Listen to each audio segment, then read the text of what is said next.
Está comenzando Biblia Fácil y una vez más, qué bueno que puedas estar allí sintonizando el programa. Gracias por permitirnos ingresar a tu hogar. Qué bueno es separar un tiempo para el estudio de la Biblia. Sin duda, lo que es importante siempre hay que dedicar tiempo. Y felicitaciones porque hoy una vez más estás allí y listos para que juntos podamos ser abrazados por las promesas de Dios y permitir que Dios pueda hablarnos a través de su palabra. Así que desde aquí nuestro abrazo y nuestro cariño para ti en el país donde te encuentres. Eres una vez más bienvenido a participar de Biblia Fácil. Bienvenidos amigos, vamos a un nuevo capítulo, un nuevo episodio hoy.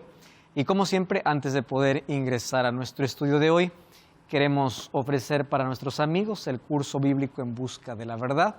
Un curso extremadamente importante para poder comprender mejor las Sagradas Escrituras. Está disponible, solo tienes que solicitarlo a través del WhatsApp más 5512 9810 1460 o también ingresando a estudielabiblia.com. Allí puedes encontrar este material que sin duda te va a ayudar a conocer un poco más sobre la verdad que todos necesitamos hoy conocer. Vamos a nuestro estudio de hoy. Otro evento que todavía no ocurre. Así que vamos a permitir que la palabra de Dios pueda ser abierta y antes abrimos nuestro corazón en oración. Oramos. Te damos gracias, Señor, por la oportunidad que tenemos de estudiar tu palabra y el tiempo que hoy vamos a invertir en este estudio pueda servir para que la palabra pueda caer como semilla en buen terreno, pueda dar frutos de fidelidad, de entrega y de vida eterna. Por eso pedimos que tu Santo Espíritu pueda conducirnos a la comprensión de este mensaje. Pedimos tu bendición en el nombre de Jesús. Amén. Nuestro estudio de hoy tiene que ver con un evento escatológico, un evento que todavía no ocurre, mas ocurrirá antes de la venida de Jesús. Tiempo de angustia. Nosotros ya vivimos en un tiempo previo a una angustia mayor. Dios permite situaciones complicadas en la vida, siempre para prepararnos para lo peor que vendrá. Me encantan los mensajes optimistas, ¿no? Porque de alguna manera en el momento nos infunden mucha alegría, esperanza. Más cuando vamos a la profecía, vemos que no vendrán tiempos mejores, vendrán tiempos peores. Apenas hemos salido hace un par de años de una pandemia que hizo que el mundo pueda estar encerrado, que miles puedan perder seres queridos. Y hubo tanta angustia, dolor, en algunos países más, ¿verdad? Muertos eran tirados, considerados como basura. Muchos ni siquiera pudieron ser enterrados, muchos no fueron a despedirse de sus seres amados. Y vivimos tanta angustia. Nuestra vida ya está contada por tanto dolor y cada vez parece que en lugar de mejorar las cosas se empeoran. Tenemos hoy tanta tecnología y tanto avance científico y tecnológico, mas no tenemos más paz que aquellos que una década o 2 décadas atrás no tenían las comodidades que hoy tenemos. Tenemos mejores edificios, mejores construcciones, pero más hogares destruidos. Tenemos más medios de comunicación, pero hay gente que se siente más sola. Tenemos mejores colchones, pero cada vez gente que no puede dormir. Tenemos más proclamadores de la paz, pero cada vez hay más conflictos. Vivimos en un mundo donde la angustia cada vez es mayor. Y me gustaría dar un mensaje diciendo de que todo esto va a mejorar. Pero cuando vamos a la profecía entendemos de que cada vez va a empeorar. Violencia, inmoralidad, incredulidad y el hecho de que el ser humano se aparte de Dios o aparte a Dios de su vida hará que el mundo cada vez se hunda más, indicando de que pronto llega a su fin. Pronto llega a su fin. Entendemos algo que es interesante. Antes de que salga el sol o antes del amanecer, la noche es más oscura. Y mientras la noche sea más oscura, significa que más pronto esté el amanecer. Mientras tanto, en la noche oscura siempre hay estrellas. Y las estrellas son las promesas de Dios que nos alumbran en la oscuridad de nuestra mayor noche para decirnos que pronto llegará un amanecer. Entonces, lo que viene, lo que va a aparecer dentro de poco, lo que vamos a vivir, cada vez va a ser de más angustia. Y una cosa, nosotros debemos estar seguros, de que si nuestra vida está en las manos de Dios, Dios va a permitir ciertas situaciones en la vida justamente para prepararnos para los tiempos de mayor angustia.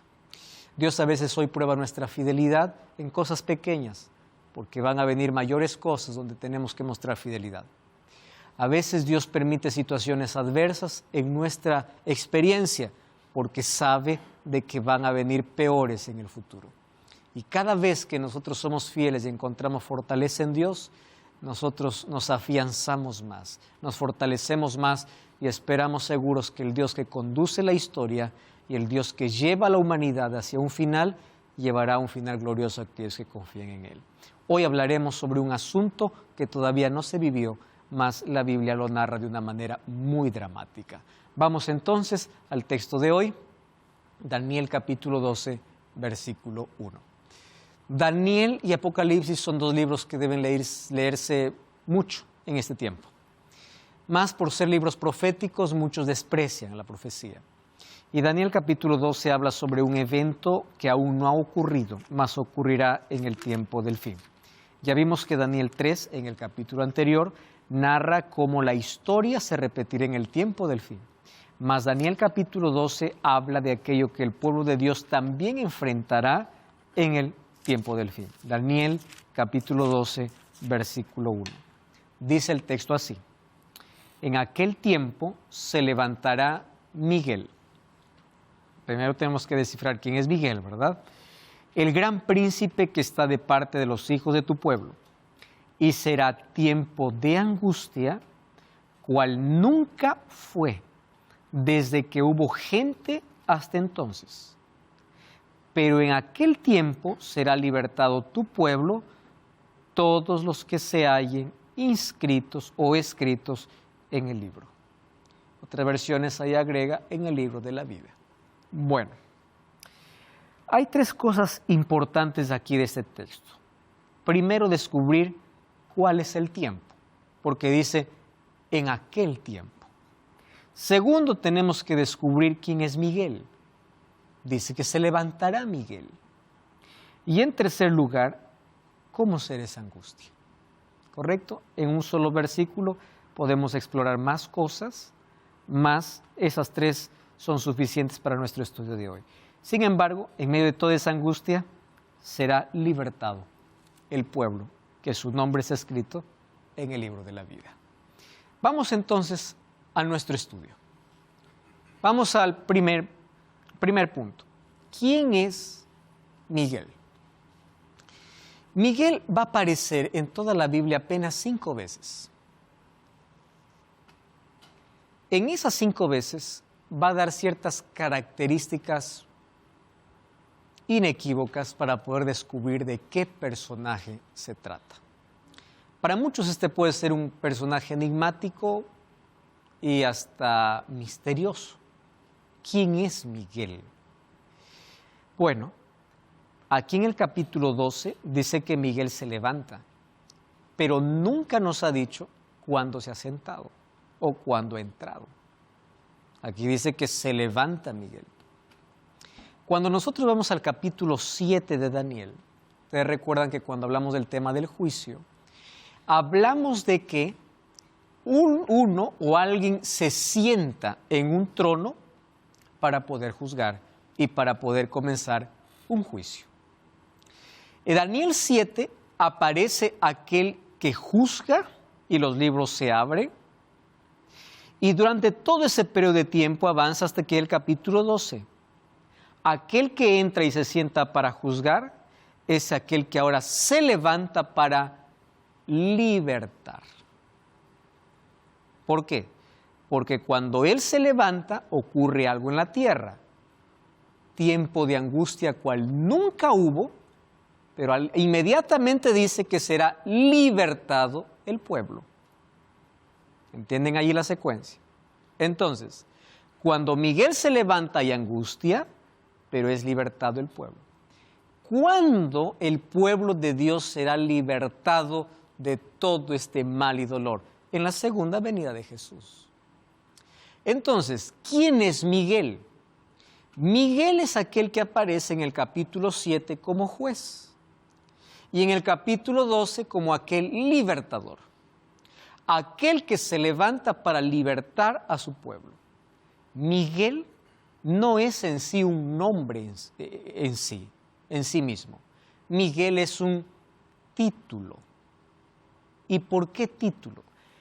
Ustedes van a ver que en la Biblia van a aparecer algunos títulos de Jesús en el Antiguo Testamento y otros en el Nuevo Testamento diferentes.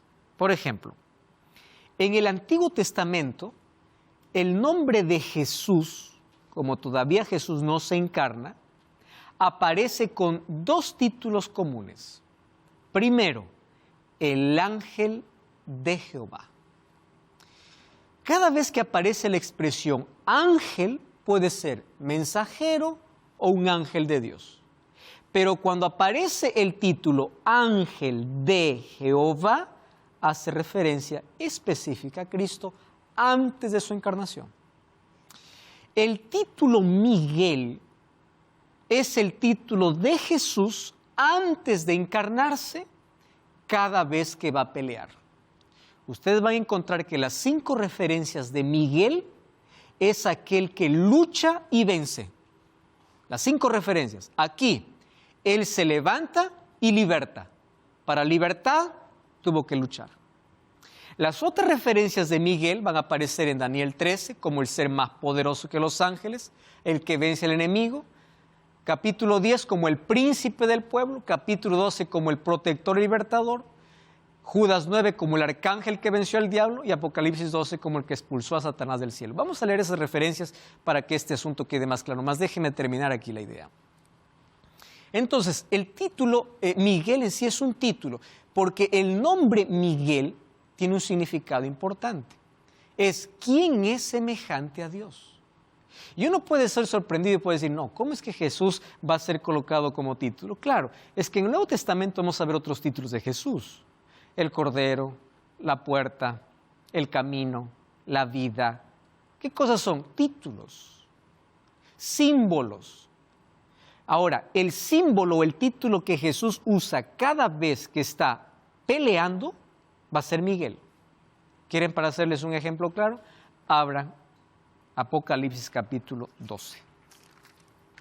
Apocalipsis capítulo 12.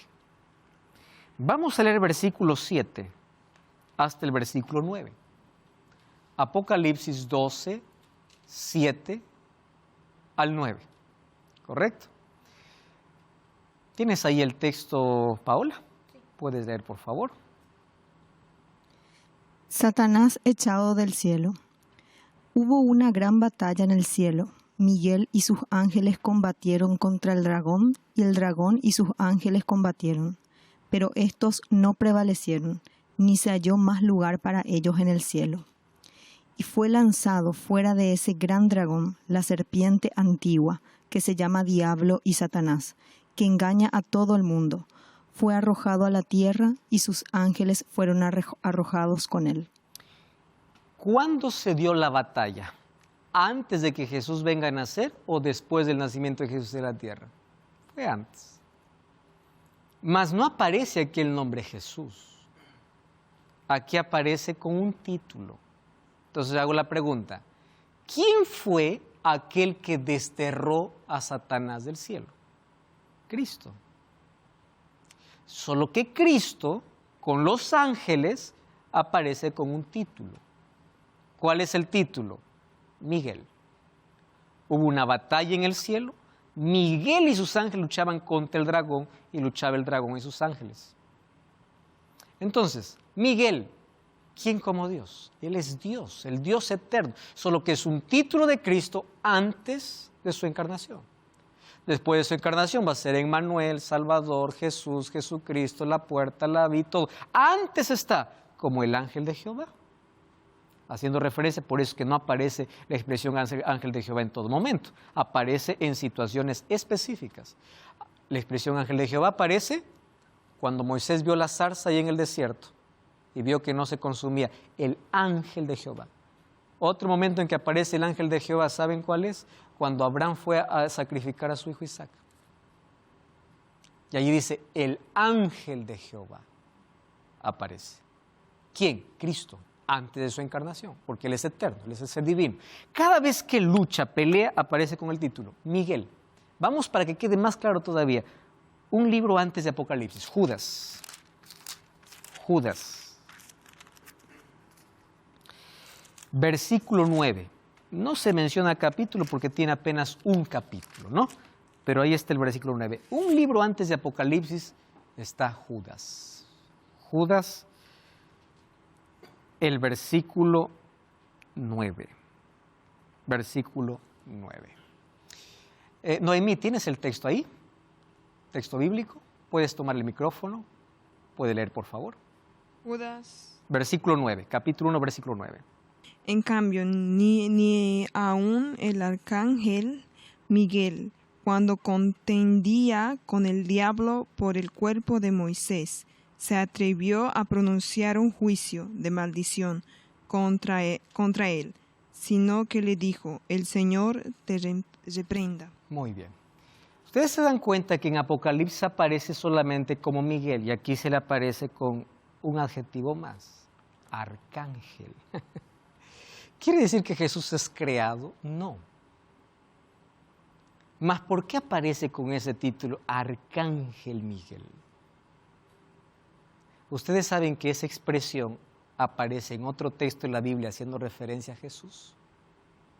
Vamos a 1 Tesalonicenses capítulo 4. No se olviden de ese texto.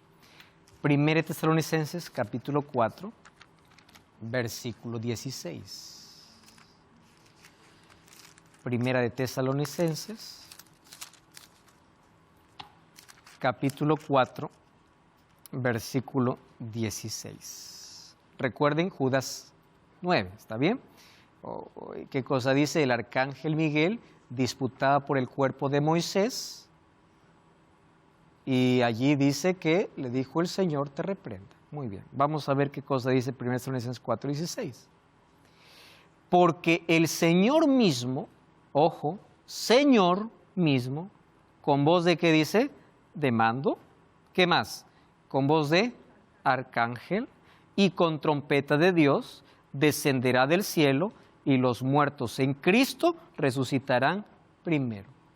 Está haciendo referencia al mismo que resucita, que antes que los muertos resuciten descenderá con voz de mando, con voz de arcángel y con trompeta de Dios y los muertos en Cristo resucitarán primero. Muy bien, entonces Miguel aquí hace una referencia directa a Cristo. Cristo. ¿Quién tiene más poder que los ángeles para vencer a Satanás? Cristo. Él fue quien lo venció, pero aparece con ese título en Apocalipsis. ¿Quién es el hijo del rey de Israel? Aquí no hemos leído otros textos, pero ahí habla como el príncipe del pueblo de Israel. Es Cristo. ¿Quién estaba cerca de Moisés cuando murió? Cristo. Vamos a ver Deuteronomio capítulo 34. Deuteronomio capítulo 34, versículos 5 y versículo 6. 34, 5 y 6. Murió Moisés, siervo de Jehová, en la tierra de Moab, conforme al dicho de Jehová. Y lo enterró en el valle, en la tierra de Moab, enfrente de Bat-peor, y ninguno conoce el lugar de su sepultura hasta hoy. ¿Quién es el que estaba junto a Moisés el momento de su muerte?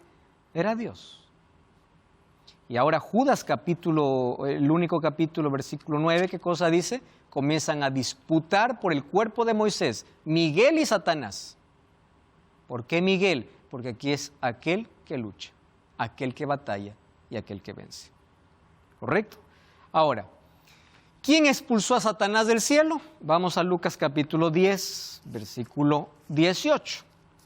Lucas capítulo 10, versículo 18. Dice, y les dijo, yo veía a Satanás caer del cielo como un rayo. ¿Quién está hablando aquí? Jesús, ¿verdad? Jesús está diciendo a sus discípulos, yo veía a Satanás cayendo del cielo como un rayo. ¿Por qué? Él lo venció. Y en el libro de Apocalipsis capítulo 12, ¿qué cosa dice? Que hubo una batalla en el cielo, Miguel y sus ángeles. O sea, Miguel es un título de Cristo. En el capítulo 7 aparece como aquel que juzga y en el capítulo 12 como aquel que liberta. Muy bien, entendiendo eso, vamos a hacer aquí un resumen. Miguel viene del término Micael, ¿quién es como Dios? Es el nombre de Jesús antes de su encarnación. El texto que leímos de 1 Tesalonicenses 4:16 dice que cuando Jesús venga, vendrá con voz de mando, con voz de arcángel y con trompeta de Dios. Mucha atención, voz. Uno puede decir, pues bueno, puede ser la voz de un ángel, pero cuando vamos a Juan 5, 27 y 28, miren lo que dice, ¿de quién es esa voz? De aquel que en Tesalonicenses se llama arcángel. En Juan capítulo 5, versículo 27 y versículo 28 dice así, no os maravilléis, 28 y 29, no os maravilléis de esto porque vendrá la hora cuando todos los que están en los sepulcros oirán su voz. ¿Y de quién está hablando? De Cristo. Los que hicieron lo bueno saldrán a resurrección de vida y los que hicieron lo malo a resurrección de condenación. ¿Quieren saber de qué es de Cristo que la voz? Versículo 25. De cierto os digo, viene la hora y ahora es cuando los muertos oirán la voz de ¿quién dice? La voz del Hijo de Dios y los que oyeren vivirán. Muy bien. Entonces, Miguel, Cristo. Jesús es visto como aquel que está sentado a la diestra del Padre. Lucas 22:69 dice que es aquel que se entrega a la diestra. Hechos 7:55, Esteban ve a la diestra del Padre. Romanos 8:34, Pablo afirma la posición de Cristo intercediendo. Efesios 1:20 dice que Jesús sentó a la diestra por la resurrección. Entonces, es aquel que se sienta, que juzga y que pelea. Y cada vez que aparece para poder luchar y pelear, aparece con un título, Miguel. Como cada vez que se va a hablar del sacrificio de Jesús, aparece con un símbolo. ¿Qué símbolo? Cordero. El Cordero de Dios. ¿Correcto? Ahora sí. Mientras el Consolador estuviera en la tierra convenciendo de pecados a los hombres, porque esa es la misión del Espíritu Santo, Jesús estaría a la diestra del Padre como mediador, intercesor y abogado para que nuestros pecados sean perdonados. Bueno, entonces, ¿qué sucederá? Un día, la gracia terminará. Y el tema de la gracia vamos a tocarlo en nuestro próximo tema, próximo capítulo. ¿Qué cosa es gracia? Gracia es el regalo inmerecido que Dios da al ser humano. Solo que esa gracia no estará disponible para siempre. Un día, cuando Cristo deje de interceder en el santuario, la gracia concluirá. Y cuando la gracia concluya, el Espíritu Santo dejará de hacer su trabajo. ¿Por qué hoy existe arrepentimiento? Por obra del Espíritu Santo. A veces nosotros decimos así, yo busqué al Señor y encontré al Señor. Se escucha bonito, pero no es verdad. El ser humano no busca a Dios. Dios busca al ser humano y el ser humano responde a ese llamado. Y Dios busca a toda la humanidad. No somos nosotros que encontramos a Dios, es Dios quien nos encuentra. Dios no está perdido, es el ser humano que está perdido. Entonces, el trabajo del Espíritu Santo es convencer. Solo que el Espíritu Santo no estará para siempre convenciendo de pecado. Y si el Espíritu Santo no convence de pecado, nadie se puede arrepentir. Y si no hay arrepentimiento, no hay gracia y no hay salvación. ¿Cuándo va a suceder eso? Vamos a ver en los próximos capítulos.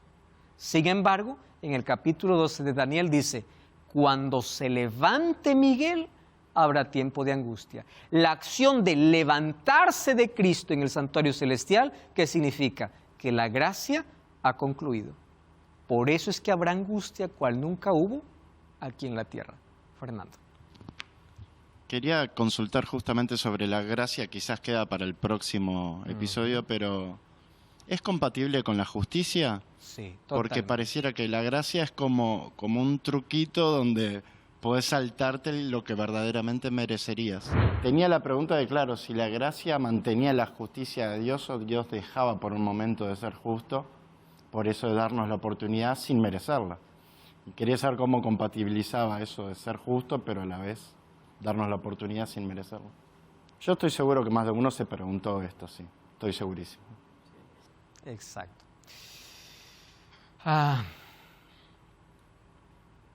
La gracia es algo que el ser humano no merece y Dios lo da como regalo inmerecido al ser humano.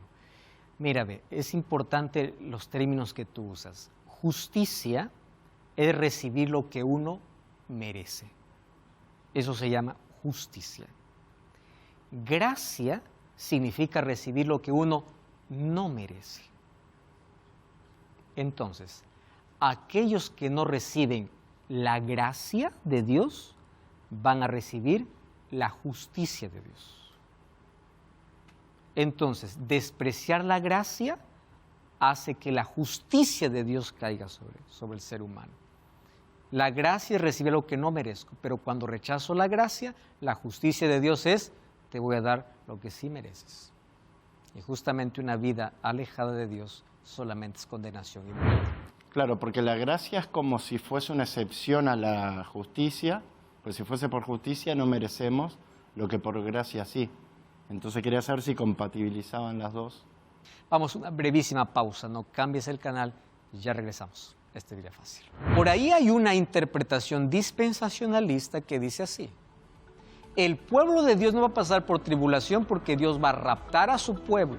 Las calamidades, el dolor y la angustia va a ser para los que hablando sobre el tiempo de angustia. Muy bien, ya vimos por lo menos dos aspectos. Primer aspecto, ¿quién es Miguel? Y segundo aspecto, ¿cuándo ocurrirá el tiempo de angustia? Y el tiempo de angustia ocurre cuando Cristo se levante. La pregunta es, ¿cuándo Cristo dejará de interceder? Nadie sabe. Por eso es que la salvación es un asunto de urgencia. La Biblia jamás te da tiempo para aceptar la salvación. Es hoy. Si oyeres hoy su voz. ¿Por qué razón? Porque la gracia para el ser humano se puede terminar en tres momentos. Primer momento, cuando llega la muerte. Llega la muerte, acabó la gracia. Nadie te salva con una misa, con una oración, nadie. El asunto está decidido. Segundo, cuando uno peca contra el Espíritu Santo, eso veremos en el próximo capítulo. Uno se resiste tanto a la voz de Dios, que se acostumbra a oír la voz de Dios, que en un momento pierde la sensibilidad y la necesidad de Dios. Y ese es un proceso en la vida, peligroso. El corazón se endurece. Y número 3, cuando Cristo salga del santuario. ¿Cuándo va a ser? No sabemos. Por eso la importancia de la preparación hoy, ahora. ¿Por qué no sabemos ni cuándo morimos, ni cuándo Jesús sale del santuario, ni cuándo nuestro corazón se endurece? Por eso la salvación es un asunto de hoy.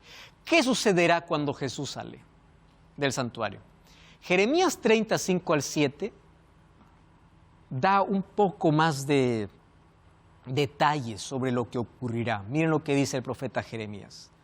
Así ha dicho Jehová: hemos oído voz de temblor, de espanto y no de paz.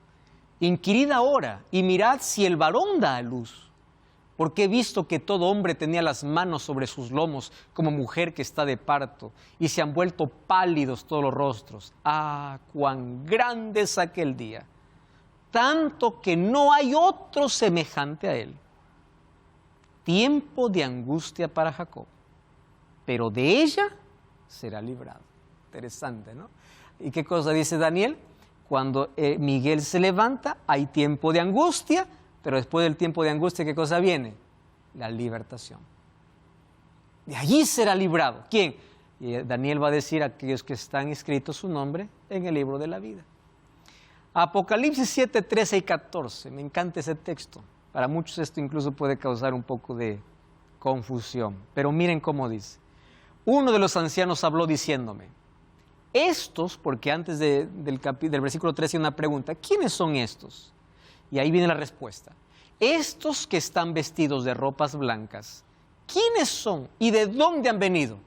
Yo le dije, Señor, tú lo sabes. Y él me dijo, estos son los que han salido de la gran tribulación y han lavado sus ropas y las han emblanquecido en la sangre del Cordero. ¿De quién está hablando?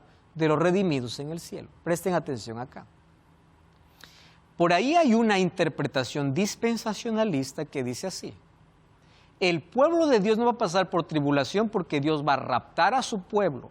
Las calamidades, el dolor y la angustia va a ser para los judíos, va a ser para los que quedan mientras tienen otra oportunidad. Eso no dice la Biblia. Cuando los redimidos llegan al cielo y se pregunta, ¿quiénes son estos?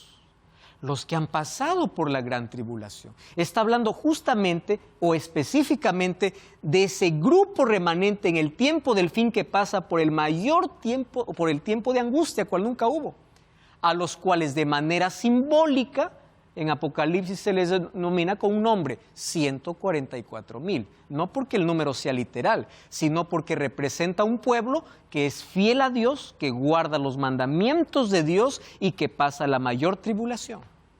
Le voy a poner aquí algunos ejemplos. Cuando hubieron calamidades a la tierra o los juicios de Dios se ejecutaron, Dios nunca libró a su pueblo robándoles o llevándoles a otro lugar. Miren, cuando vino el diluvio, Dios no robó a Noé. Lo dejó a Noé, lo protegió en la calamidad. ¿Correcto? Cuando Dios libra... A ver, ¿qué otro ejemplo tenemos de destrucción? Dios libra a Daniel.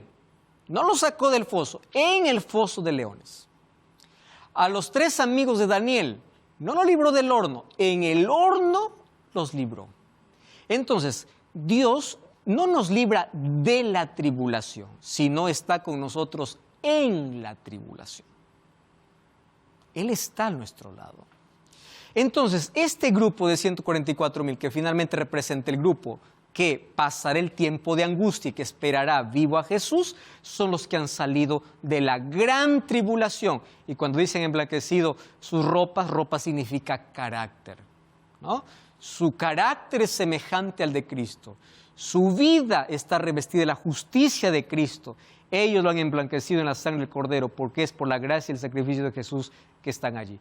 ¿Cuáles son las características del tiempo de angustia? En Apocalipsis 7, 1 al 3, vamos a leer primero el texto para ver ahí algunas características importantes. Miren lo que sucede. Apocalipsis capítulo 7, versículo 1 al versículo 3. Después de esto vi 4 ángeles de pie sobre los 4 ángulos de la tierra que detenían los 4 vientos de la tierra. Esos 4 vientos significan calamidades y angustia, para que no soplase viento alguno sobre la tierra, ni sobre el mar, ni sobre ningún árbol. Y vi a otro ángel que subía de donde sale el sol. ¿Y qué cosa tenía? El sello del Dios vivo. Y clamó a gran voz a los 4 ángeles a quienes se le había dado el poder de hacer daño a la tierra y el mar. Les dijo, no hagáis daño a la tierra, ni al mar, ni a los árboles, hasta que.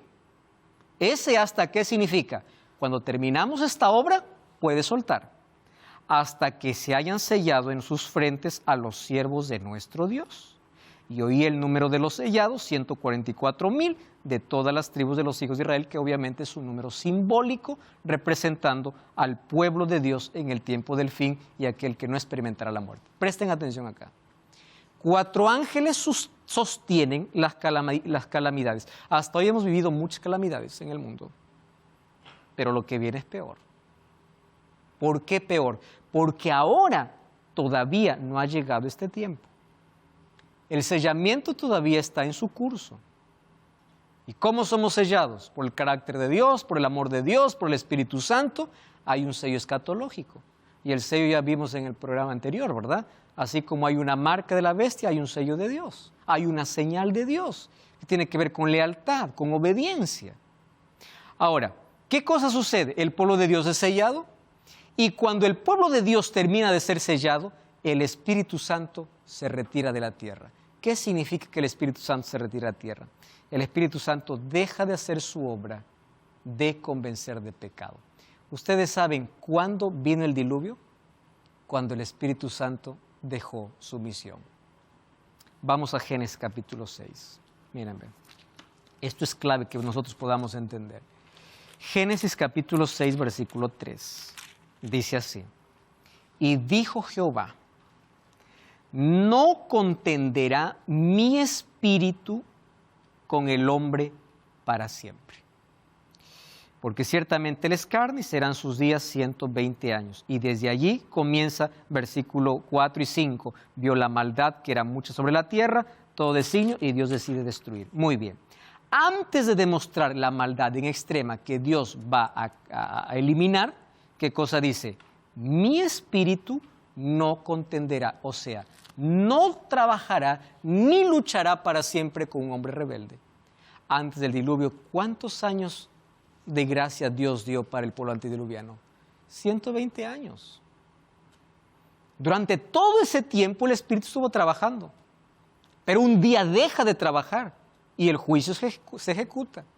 Hoy el Espíritu Santo está trabajando en el corazón de las personas, pero habrá un tiempo donde no habrá más un predicador diciéndote arrepiéntete, no habrá más el Espíritu Santo diciéndote es hora de ir a Cristo, no habrá nada más. Hoy te ruegan, te suplican, te dicen qué tienes que hacer, pero un día se silenciará. ¿Por qué razón? El Espíritu dejará de contender, de luchar, de convencer, de hacer que el ser humano se arrepienta. Y es allí donde viene el tiempo de angustia. Los ángeles obviamente van a proteger al pueblo de Dios. ¿Y por qué hay tiempo de angustia? Porque los mismos demonios levantarán calamidades en todo el mundo. ¿Y saben qué es lo peor? Mientras más calamidades se levanten, ¿quiénes creen que serán los culpables? Aquel grupo pequeño que no se somete a la autoridad cuando la imagen sea levantada, como vimos en el capítulo anterior. Entonces habrá angustia para el pueblo de Dios y angustia para el impío. Angustia para el impío porque el diablo será suelto completamente para hacer las barbaridades que hace. Ahora está controlado. Aunque hay tanta maldad, él todavía no tiene toda la libertad. Pero cuando el Espíritu de Dios se retire, cuando Cristo se levante el santuario y habrá tiempo de angustia, por eso es que el texto dice, habrá cual nunca hubo sobre la tierra. O sea, no tenemos idea la calamidad que viene, ni idea de lo que viene. ¿Qué sucederá? Ecumenismo por fidelidad a Dios. Denominaciones religiosas unidas estarán sobre la bandera de la desobediencia. Martín Lutero dijo esto, ¿verdad? Es mejor estar divididos por la verdad que unidos por el error. Me encanta esa frase, ¿no? Mejor que nos dividamos porque conocemos la verdad que estar unidos sin ningún error. Ahora, qué interesante, en el tiempo del fin, cuando ya vimos que habrá una alianza, dos poderes se unirán porque Satanás está guiando esto para luchar contra el pueblo de Dios, habrá una imposición de una falsa adoración. Entonces, aquellos que no se someten a esta imagen o no se someten a esta autoridad, comienzan a ser perseguidos, comienzan a perder sus derechos, comienzan a perder su alimentación, su trabajo. Miren, le voy a hacer aquí un pequeño ejemplo. Hoy, ahora, nosotros vivimos en tiempo de libertad religiosa. Y yo lo voy a colocar entre comillas, porque no existe libertad. Aquel que quiere ser fiel a Dios y dice, quiero adorar este día, es despedido. Si eso se vive en tiempo de libertad religiosa, imagínense cuando ya no exista. Tiempo de angustia.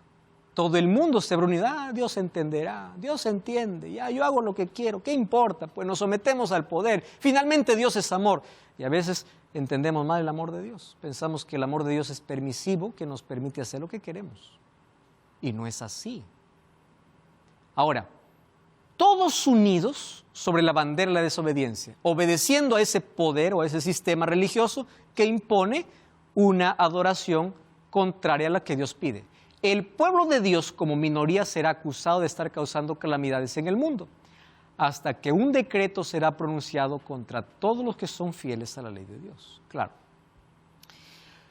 Si es que ya te quitamos trabajo, te quitamos todo, por eso es que recuerden que la marca y la bestia dice, aquel que no tiene la marca no puede comprar ni vender, no puede trabajar, no puede nada. Y si aún así continúa siendo fiel, ¿qué cosa es lo que te espera? Para Nabucodonosor, ¿qué cosa dijo? El horno de fuego. Pero para los hijos de Dios en el tiempo del fin, ¿qué cosa es? vamos a exterminarlos. Pero ¿saben qué bendición tendremos? Que Dios nunca dejará a su pueblo. Y así como libró del horno de fuego a esos 3 muchachos fieles en el tiempo del fin, ángeles de Dios allí protegerán a aquellos que son fieles a Dios. ¿Y por qué razón? Porque en el tiempo del fin ya no necesitamos más mártires. Ustedes saben que Dios permitió en el tiempo mártires que por causa de su fe murieron. ¿Y por qué creen? Porque la fidelidad de esos mártires inspiraba para que otros ocupen su lugar y otros entreguen su vida a Cristo. Pero en el tiempo del fin no necesitaremos más mártires. ¿Por qué? Porque no habrá más Espíritu Santo convenciendo. Así que el pueblo de Dios será protegido. A pesar de la angustia y el sufrimiento que va a pasar, el pueblo de Dios estará siendo protegido por los ángeles del Señor. Mas la angustia que viene es tremenda. ¿Cuándo? El momento que Jesús sale del santuario, el momento que Satanás es suelto para hacer lo que quiera sobre la tierra, angustia para los impíos, angustia para el pueblo de Dios. Por eso es angustia cual nunca hubo, porque no hay gracia y no hay Espíritu Santo, más que convenza de pecado. Justamente después de esto, ¿qué cosa viene?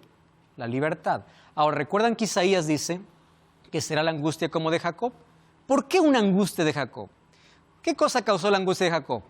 Recuerden que Jacob cometió un grave pecado, ¿no? Su pecado fue engañar a su padre y traicionar a su hermano. Por eso es que lo llevó eso lejos de casa. Un día, después de 20 años, nuevamente se encontraban. Ahora venía su hermano Esaú con una multitud contra Jacob. Satanás lo acusaba constantemente a la conciencia. Tú vas a ser muerto. Y Dios parece que no aparecía, porque el silencio de Dios lo llevó ¿a qué? A orar. Y la oración fue que lo llevó a la victoria. Esa será la angustia del pueblo de Dios en el tiempo del fin. ¿Cuál será la angustia de Dios en el tiempo del fin? Vamos a ver algunas características. Jacob fue amenazado de muerte por Esaú. El remanente será amenazado de muerte por un decreto, según Apocalipsis 13:15. Jacob luchó para conseguir libertad. El remanente clamará a Dios día y noche. Satanás levantó a Esaú para ir en contra de Jacob. Los impíos marchan contra el remanente, Apocalipsis 13:15 al 17. Satanás puso en Jacob un sentimiento de culpa. Satanás se esforzará por hacerlos pensar que su caso es sin esperanza dentro del pueblo de Dios. Jacob se apegó al ángel de Jehová e insistió hasta prevalecer. El remanente se apegará a Dios en oración. Dios salvó a Jacob y el remanente será salvo por Dios. Entonces, esta angustia es considerada la angustia de Jacob por 2 razones. Primero, porque hay una persecución promovida por otros cristianos incluso contra aquellos que son fieles a los mandamientos de Dios. Entonces, muchos fieles tienen que abandonar su comodidad, su ciudad, sus riquezas, porque finalmente no van a poder más ni comprar, ni vender, ni vivir en las ciudades. Tendrán que alejarse cuando llegue el momento. Ahora todavía no. ¿Y cuándo llegue ese momento? Cuando se imponga un decreto de ley para poder adorar un día que Dios nunca ordenó. Ese es el momento para poder salir y dejar las grandes ciudades. ¿Correcto? Ahora, ¿por qué la angustia del pueblo de Dios? Porque el pueblo de Dios sabe que cuando este momento ha llegado, Cristo ya no intercede. ¿Y qué cosa sucede cuando Cristo no intercede? Los casos de cada ser humano está definido. ¿Y cuál es la mayor preocupación? Mi mayor preocupación es, ¿todos mis pecados habrán sido confesados? Imagínense la angustia, ¿no? Ya no hay más intercesor. Entonces, todo pecado habrá sido confesado.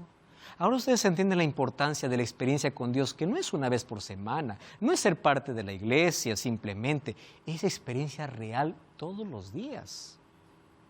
Donde todos los días tenemos que buscar a Dios, donde todos los días tenemos que pedir perdón por nuestros pecados, inclusive pedir que Dios nos muestre nuestra realidad, que no vemos, pecados ocultos, cosas que abrigamos.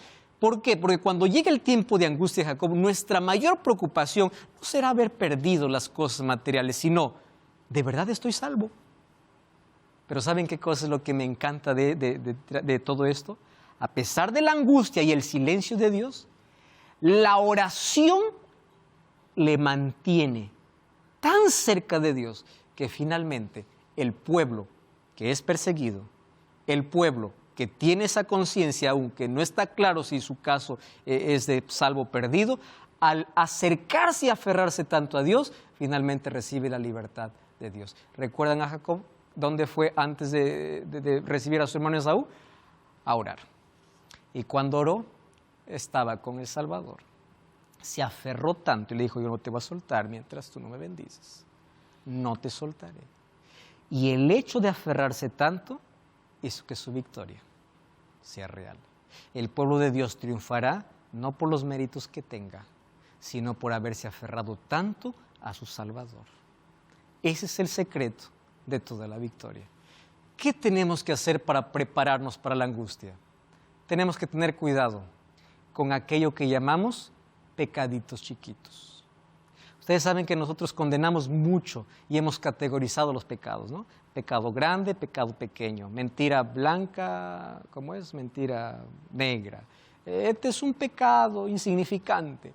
Condenamos, él es corrupto porque robó tanto. Pero cuando tú te vas al mercado y te dan vuelto de más, dices, qué bendición, eso también es robo. Entonces, los pecados chiquitos que ignoramos y abrigamos, no tenemos necesidad de pedir perdón, porque los consideramos como pequeños. Y ustedes saben que lo que más destruye la relación con Dios justamente son esos pequeños, del cual no soltamos. Entonces cada día es pedir a Dios, como decía David, ¿no? Examíname, oh Dios. Señor, dame un examen. Muéstrame cuál es mi realidad, qué es lo que estoy viviendo ahora. Porque claro, lo que viene es tiempo de angustia cual nunca hubo. Un día la gracia se termina. Y cuando la gracia se termine, ¿dónde estará mi nombre? ¿Cómo estará mi caso? ¿Estaré salvo? ¿Estaré perdido? Mas por eso es necesario hoy una entrega completa a Dios. Es necesario hoy confesar nuestros pecados a Dios. Es necesario hoy un arrepentimiento sincero. Es necesario hoy una entrega completa. Ahora, número 2, vivir constantemente en comunión y obediencia y vivir cada día por fe. Escúchame una cosa. Dios no te llama a vivir una experiencia de sentimientos. Hay gente que no busca a Dios, busca sentirse bien. Hay gente que busca los cultos no para agradar a Dios, sino para agradar sus sentidos.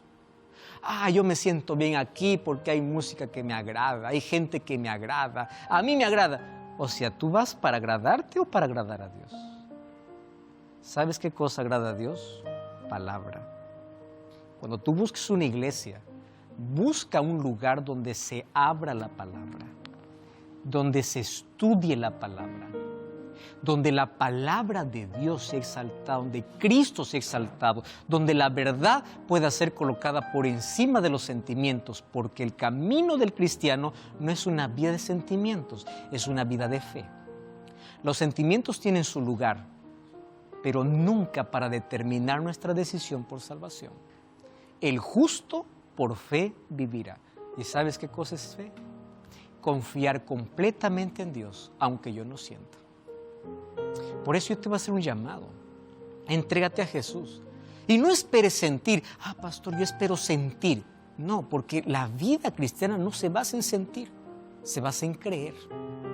David decía lo siguiente, cuando paso por el valle de sombra y de muerte, no temeré. No dice porque yo siento tu presencia, sino dice porque yo sé que estás conmigo.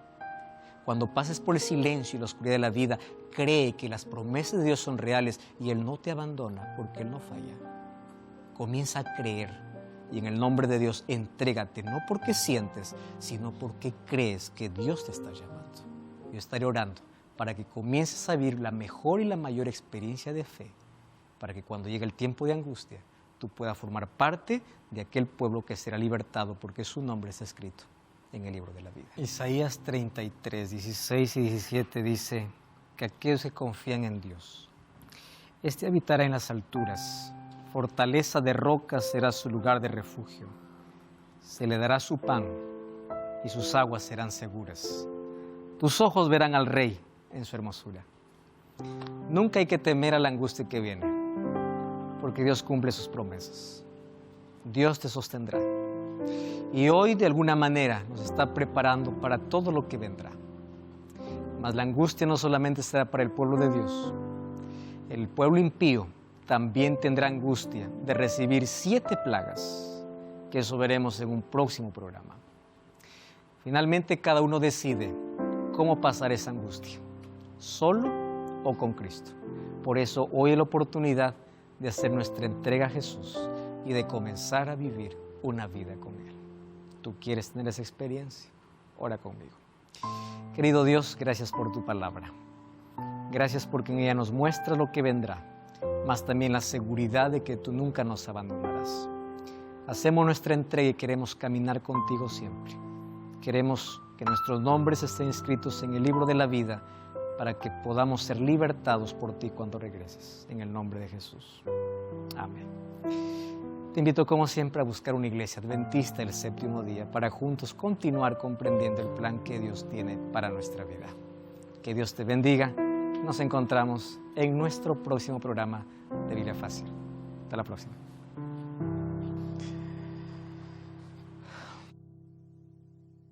Un tema complejo, pero a la vez súper interesante y fundamental para entender bien la fe. Más que fácil o difícil, un tema súper interesante. Variado, un tema importantísimo, siempre fundamental todo lo que se nos aclara en cada episodio. El título del tema básicamente venía así, ¿no? Tiempo de angustia. Y la duda era, ¿qué vendrá? ¿Qué será lo que nos espera, no? Pero en realidad termina muy bien o bastante bonito, porque la decisión está en nosotros. Que venga el tiempo de angustia. Yo voy a estar preparado para ese tiempo.